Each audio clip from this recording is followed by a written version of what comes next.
The Galactic Council's primary observation post hung silently in the void of space, its crystalline surfaces reflecting the distant light of Earth's sun. Inside, Commander First Ray of the 7th Fleet stared at the holographic display with growing frustration. For 3 cycles, their most advanced systems had been analyzing what appeared to be humanity's greatest weakness, and yet something didn't add up. "Show me the baseline readings again," he ordered, his silver-tinted eyes narrowing at the data streams. The ship's AI complied instantly, projecting a new set of measurements across the curved wall. The facts were clear: humans were incredibly dependent on water. Their bodies contained it, their cities were built near it, and their civilizations had always flourished around it. It seemed like the perfect vulnerability, a species so reliant on a single compound that removing it would bring them to their knees. "Sir," Lieutenant Clear Sky interrupted, her translucent appendages shifting nervously. "The attack simulations are ready." Ray nodded, his crystalline exoskeleton catching the light. The plan was simple: use their matter conversion technology to transform Earth's water into a harmless gas, forcing humanity to surrender without a single shot fired. It was elegant, efficient, and supposedly foolproof. But something about the humans' historical records troubled him. Their wars, their survival stories, their adaptability in the harshest conditions, it all pointed to a species that wouldn't go down easily, even without their precious water. "Begin the test run," Ray commanded, pushing his doubts aside. They had chosen a small, isolated island in what humans called the Pacific Ocean. If their calculations were correct, all water within a 100-mile radius would be converted within minutes. The weapon powered up, its humming filling the observation post. Lieutenant Clear Sky counted down, her voice steady despite the historical significance of the moment. This would be the first time they'd used the matter converter against a sentient species. Conversion initiating in 3, 2, 1.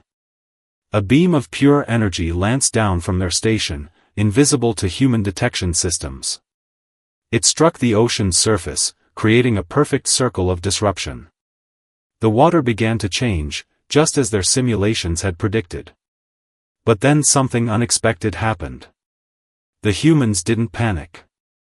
Instead, military vessels that had been hidden beneath the surface emerged, their weapons already tracking the energy beam's source. Before Ray could even process this development, dozens of missiles were streaking toward their undetectable position. "Impossible!" Clear Sky exclaimed. "They shouldn't have been able to see us." Ray's mind raced. The humans hadn't just anticipated their attack, they had prepared for it. Somehow, they had known that their dependence on water would be seen as a weakness, and they had turned it into a trap. As the observation post's alarms blared and the crew scrambled to raise shields, Ray realized their terrible mistake. They had assumed that humanity's relationship with water was a vulnerability, when in reality, it was one of their greatest strengths. They hadn't just learned to live with water, they had mastered it, turned it into a weapon, and used it to protect their world. The first missile struck their shields, and Ray knew this would be just the beginning. They had gravely underestimated humanity, and now they would pay the price for their arrogance. The observation post's emergency sirens wailed as more human missiles found their mark. Commander Ray gripped his control panel, watching as their shields dropped to dangerous levels. Through the chaos, he couldn't help but admire the precision of the human attack. They had targeted exactly where the shields were weakest. Multiple human submarines surfacing. Lieutenant Clear Sky reported, her voice tight with tension. "They're using the water itself to mask their energy signatures.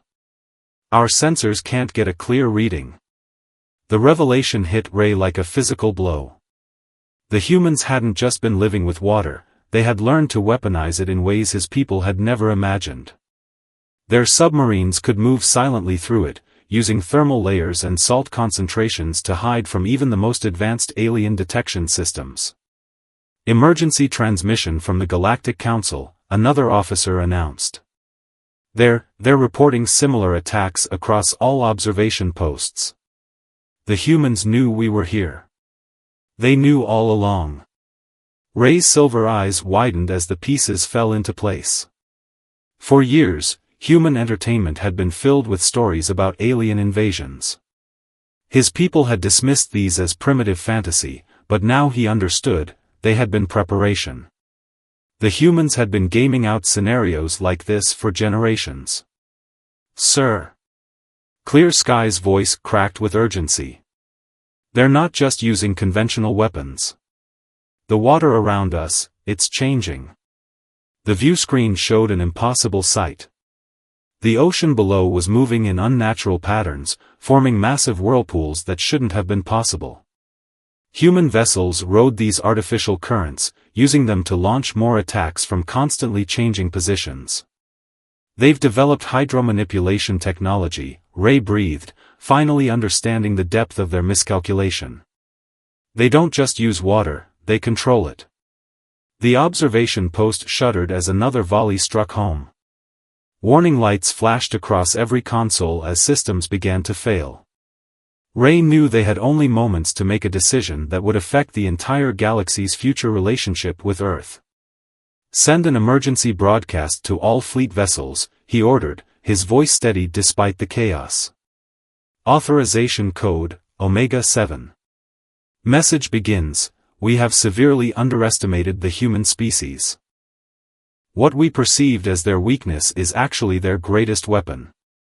They haven't just survived with water, they have evolved alongside it, learned its secrets, and mastered its power in ways we never considered possible. As he spoke, the view screen showed more human ships emerging from the depths.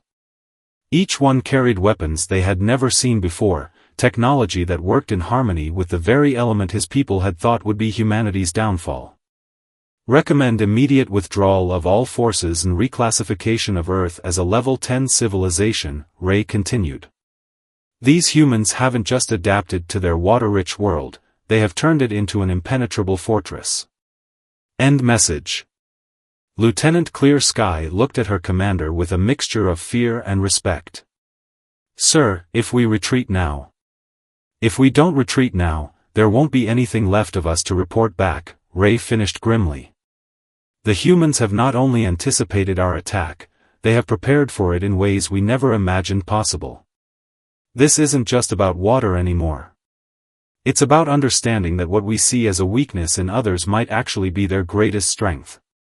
As the observation post began its emergency withdrawal sequence, Ray watched the human vessels below.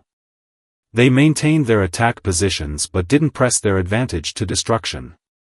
It was a clear message, they could have destroyed the alien forces completely, but they were choosing to show mercy, this time. The news of Earth's defensive capabilities spread through the Galactic Council like a shockwave. In the Grand Assembly Chamber, thousands of representatives from different species gathered for an emergency session. The crystalline beings who had launched the failed attack stood before them, their forms dimmed with shame.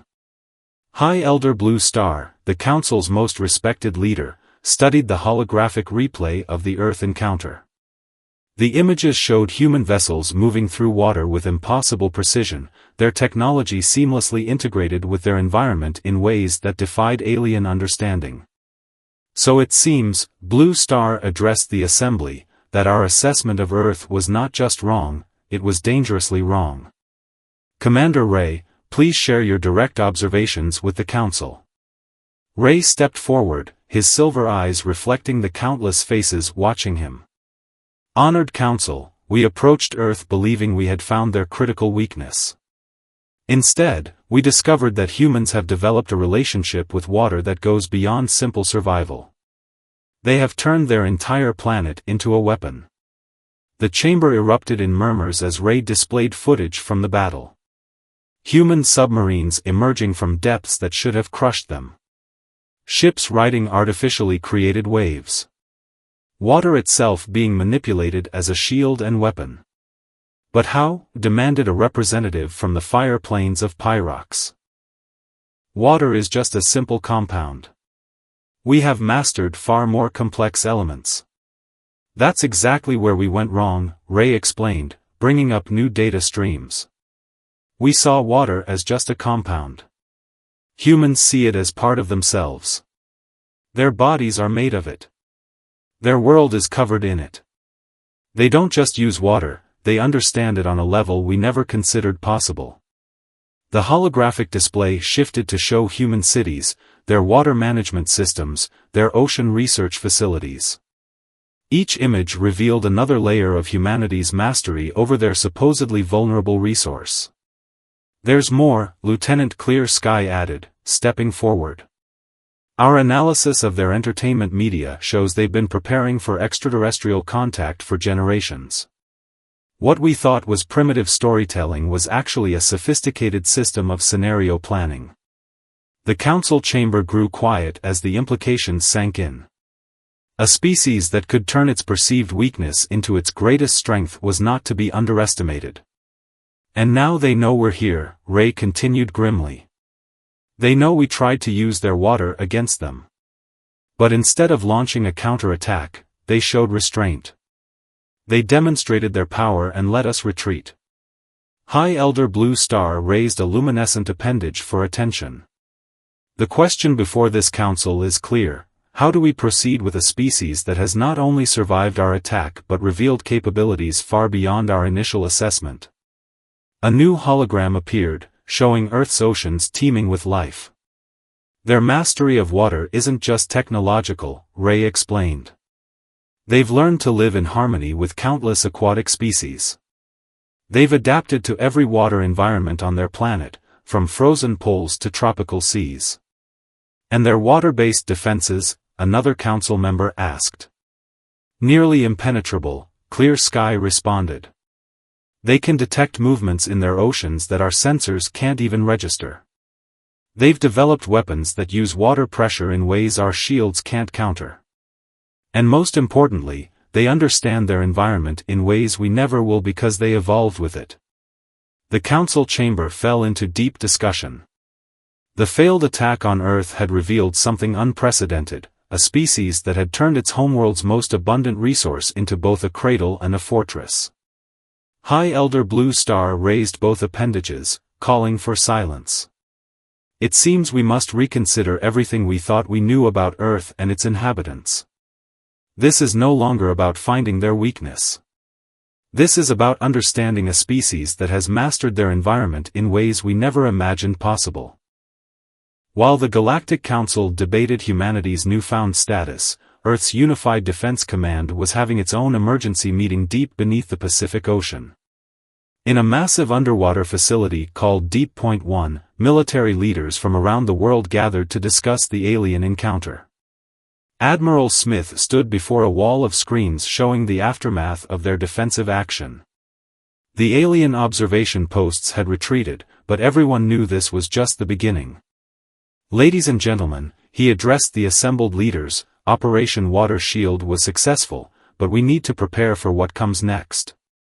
The facility's reinforced windows looked out into the dark ocean depths, where schools of bioluminescent fish created patterns that mimicked the stars above.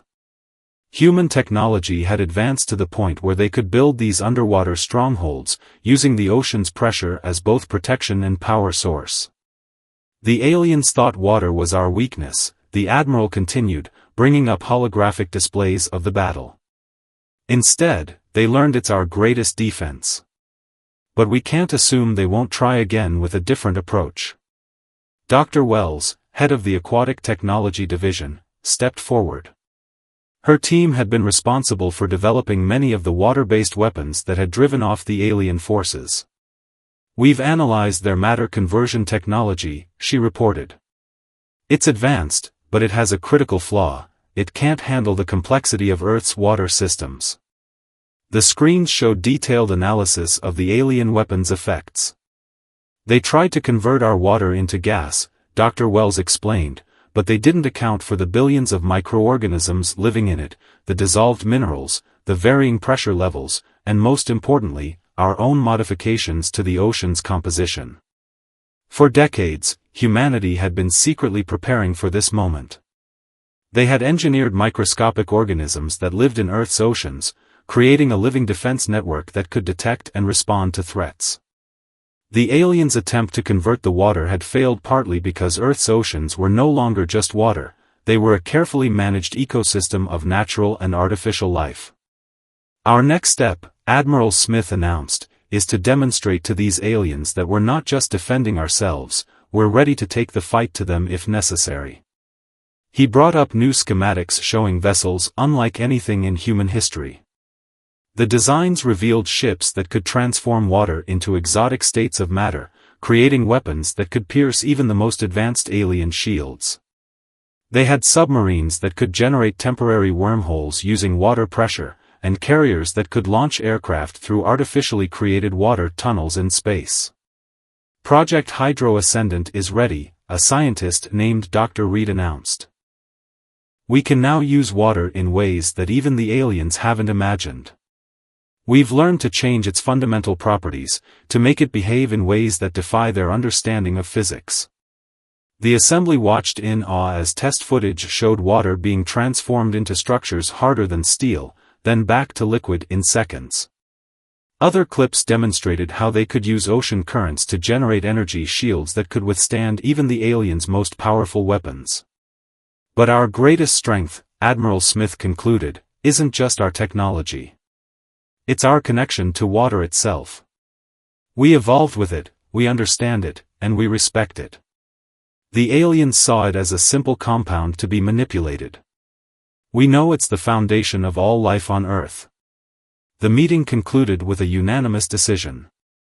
Earth would extend an olive branch to the Galactic Council, but from a position of strength. They would show the aliens that humanity was ready for peaceful contact, but also prepared to defend itself if necessary. As the leaders departed, Admiral Smith stayed behind, watching the ocean life outside the window. Humanity had come so far from its primitive beginnings, but they had never forgotten their connection to the waters that gave them life.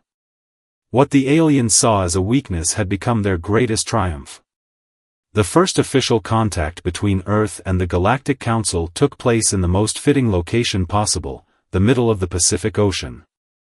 A massive platform had been created using humanity's water manipulation technology, forming a solid surface that seemed to float between sea and sky. Commander Ray and High Elder Blue Star stood with their delegation, watching in amazement as the platform adjusted itself to the ocean's movements, never losing its perfect stability. Around them, Earth's waters displayed their power in carefully controlled demonstrations. "Welcome to Earth," Admiral Smith greeted them, standing confidently beside Dr. Wells and their team. The human delegation wore uniforms that seemed to shimmer like water itself, embedded with technology that could instantly form protective barriers if needed. The aliens watched as massive water columns rose from the ocean, forming intricate structures that defied gravity. Schools of fish swam through these liquid architectures, demonstrating the perfect harmony between Earth's natural life and human technology. "What you're seeing," Dr. Wells explained, "is just a fraction of our understanding of water. We didn't just adapt to it, we learned to speak its language." She gestured, and the water columns transformed into crystalline structures that resembled the aliens' own architecture, then melted back into the sea without a splash. High Elder Blue Star's crystalline form flickered with emotion. "We came here believing we had found your vulnerability," the alien leader admitted. "Instead, we discovered a mastery that rivals anything in the known galaxy." Admiral Smith nodded, his expression serious. "Water isn't just a resource to us. It's part of our identity, our history, and our future. Every child on Earth grows up learning to swim, to respect the ocean, to understand that water is life itself." As if to emphasize his words, a pod of whales breached nearby, their massive forms creating perfect arcs through the air before sliding gracefully back into the depths. The alien delegation watched in wonder as these enormous creatures moved with a grace that seemed impossible for their size. "But this isn't just about showing our strength," Dr. Wells continued. "We want to share our knowledge. Earth's oceans hold secrets that could benefit the entire galaxy." She activated a holographic display showing the countless medical and technological breakthroughs that had come from studying Earth's marine life. Commander Ray stepped forward, his silver eyes reflecting the dancing waters around them. "We've analyzed your technology," he said. "The way you've integrated it with your environment, the respect you show for your world's natural forces, it's unprecedented in our experience." The demonstration continued as human ships emerged from the depths, each one showcasing a different aspect of their water mastery. Vessels that could generate defensive shields using nothing but pressurized water. Submarines that could create temporary passages through spacetime using the ocean's hidden energies. Aircraft that could transform water into solid launching platforms in midair. "Our offer is simple," Admiral Smith stated. "Earth is ready to join the galactic community, but as equals. We'll share our understanding of water-based technologies, our methods of environmental harmony, and our defensive innovations. In return, we ask for peaceful cooperation and mutual respect." High Elder Blue Star conferred briefly with the other council members before responding. "Your species has shown us that true strength lies not in dominating nature, but in understanding and working with it. The council accepts your terms." As the historic meeting concluded, both human and alien representatives watched a final demonstration. The ocean itself seemed to come alive, creating a spectacular display of power and beauty.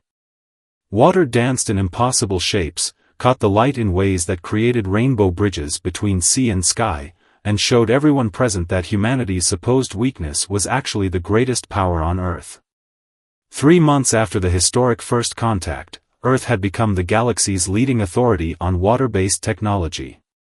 Deep Point 1 had been transformed into an international learning center, where representatives from hundreds of alien worlds came to study humanity's mastery of their most abundant resource. In one of the facility's main laboratories, Dr. Wells was conducting a demonstration for a group of crystalline beings from Commander Ray's homeworld. Through the reinforced windows, they could see teams of human scientists working directly with dolphins, using their natural sonar abilities to develop new forms of communication and detection technology. "The key to our success," Dr. Wells explained, "wasn't just in developing new technology. It was in learning from the life forms that had already mastered the oceans long before us." She activated a holographic display showing the complex networks of marine life that humans had integrated into their defense systems. In another section of the facility, Admiral Smith was leading Commander Ray through a simulation of Earth's new planetary defense network. "We call it the Hydro Shield," he explained, showing how the entire planet's oceans could be activated as a single, unified defense system if needed. "The most remarkable thing," Ray observed, watching the simulation with fascination, "is how you've managed to create such powerful technology without damaging your world's ecosystems." The Admiral nodded proudly. "That's because we learned to work with nature instead of trying to control it. Every advance we make has to pass strict environmental impact tests. We protect the oceans, and in return, they protect us." Deep beneath the facility, in a special research chamber, Dr. Reed was making a breakthrough that would change the galaxy forever. His team had discovered a way to use water as a medium for faster-than-light travel, creating stable wormholes using nothing but highly pressurized and specially treated seawater. "The mathematics were in front of us all along," he explained to High Elder Blue Star, who had come to witness the demonstration. "The way water molecules behave under extreme pressure creates microscopic bridges in spacetime. We just had to learn how to stabilize and expand them." The implications were staggering. Not only had humanity proven that their weakness was actually their greatest strength, but they had also used that knowledge to solve one of the galaxy's most challenging problems, efficient long-distance space travel. In the facility's central command center, a massive screen showed the status of Earth's oceans. Billions of engineered microorganisms worked in harmony with natural sea life, maintaining the delicate balance that made their advanced technology possible. Ships moved through the waters using systems that left no trace of their passage, and research stations floated like artificial islands, powered entirely by the ocean's natural energy. "We've begun sharing our water purification technology with drought-stricken worlds," Admiral Smith told a gathering of galactic representatives. Already, we've helped transform 3 desert planets into thriving oases. The aliens had come to Earth expecting to find a vulnerable civilization dependent on a simple compound. Instead, they had discovered a species that had turned that dependency into a source of incredible power and innovation. Commander Ray, now serving as his people's ambassador to Earth, stood at a viewing window watching a group of human children learning to swim. "They start so young," he remarked to Dr. Wells. "Teaching them not to fear the water, but to embrace it. That's the real secret," she replied with a smile. "We never saw water as something to overcome or control. We saw it as something to understand and work with. Every human child learns that lesson from their first swimming class." As the day drew to a close, the ocean around Deep Point 1 came alive with bioluminescent organisms, creating a natural light show that reminded everyone present of the beauty and mystery that had drawn humanity to the waters in the first place. 1 year after the failed invasion attempt, Earth hosted the first Galactic Water Summit. The event took place in a magnificent underwater city that humans had built specifically for interstellar diplomacy. Massive domes of transparent material stronger than steel held back the ocean's pressure, while advanced environmental systems created comfortable atmospheres for species from across the galaxy. High Elder Blue Star stood with Commander Ray and Admiral Smith, watching as representatives from 1,000 worlds gathered in the central chamber. Above them, ships from different civilizations moved through Earth's waters, each one equipped with human-designed water propulsion technology that had revolutionized space travel. "It's hard to believe," Ray mused, "that just 1 year ago, we thought this would be your downfall." He gestured to the ocean surrounding them, where schools of fish swam alongside mechanical sensors that helped maintain Earth's defense network. Admiral Smith smiled. "Sometimes the things we think make us weak are actually our greatest sources of strength. We just have to learn to see them differently." He activated a holographic display showing how Earth's water-based technology had spread throughout the galaxy. Desert worlds had been transformed into gardens. Dying planets had been revived with engineered ocean systems. Even the crystalline beings had learned to incorporate water into their technology, creating hybrid systems more powerful than anything they had before. Dr. Wells approached the group, her expression excited. "The latest tests are complete," she announced. "The Galactic Water Network is ready for activation." This was humanity's greatest gift to the galaxy, a system of connected waterways that would allow instant travel between worlds. In the year since first contact, humans had discovered that their mastery of water could be applied on a cosmic scale. They had found ways to create stable corridors of specially treated water that could bridge vast distances of space, making traditional faster-than-light travel obsolete. "Attention, delegates," High Elder Blue Star's voice echoed through the underwater city. "We are gathered here today not just to celebrate humanity's achievements, but to mark a new era of galactic cooperation." The assembled representatives watched as Dr. Reed activated the network for the first time. On the massive screen surrounding them, they could see the effects rippling across the galaxy. Streams of modified water, invisible to the naked eye but glowing brightly on their instruments, connected world after world. "What we once saw as humanity's weakness," Commander Ray addressed the gathering, "has become the foundation of a new galactic civilization. They have taught us that true strength lies not in overcoming nature, but in understanding and working with it." Admiral Smith stepped forward. "Earth's oceans have always been a source of life," he said. "Now they've become a bridge between worlds, a shared resource that binds our civilizations together." Outside the city's domes, whales sang songs that had been modified to carry messages across light years. Dolphins worked alongside alien scientists, their natural understanding of water dynamics helping to perfect new technologies. The ocean itself had become a living network, connecting not just Earth's life forms, but species from across the galaxy. 1 year ago, Dr. Wells concluded, aliens came to Earth believing they had found our weakness. Instead, they discovered that what makes us vulnerable can also make us strong. It's not about the resource itself, it's about how we choose to understand and use it. As the summit drew to a close, the underwater city lit up with bioluminescent displays created by both natural sea life and engineered organisms. The light show spread across Earth's oceans, visible from space, a testament to how humanity had transformed their supposed weakness into a gift for the entire galaxy. In the end, what the aliens had discovered wasn't really a secret at all. Earth's greatest strength had always been visible, covering most of its surface. They had just needed to learn what humanity had known all along, that true power comes not from conquering nature, but from becoming one with it.